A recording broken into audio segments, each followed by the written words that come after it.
হরে কৃষ্ণ, জয় রাধে গোবিন্দ। শুভ সকাল বন্ধুরা, আমি চলে এসেছি। চলো, কড়াইতে আমি জল বসিয়ে দিয়েছি। জলের মধ্যে নুন আর হলুদ দিয়ে দিলাম।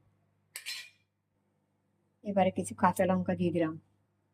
এবারে আমি কাঁচা সর্ষের তেল দিয়ে দিলাম। এবারে আলু কুচিয়ে ভালো করে ধুয়ে এবারে দিয়ে দিলাম। এবারে ঢাকা দিয়ে দেবো।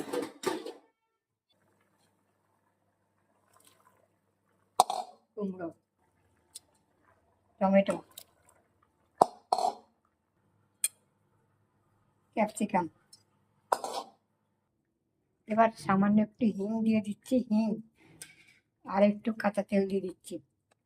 ব্যাস হয়ে গেছে। এরপরে ধনে পাতা দিয়ে দেবো। হয়ে গেছে, এবার আমি ঢেলে দেবো।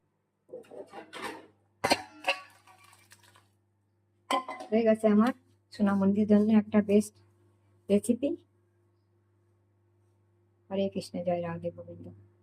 এর উপরে আমি একটু ধনে পাতা দিয়ে দেবো।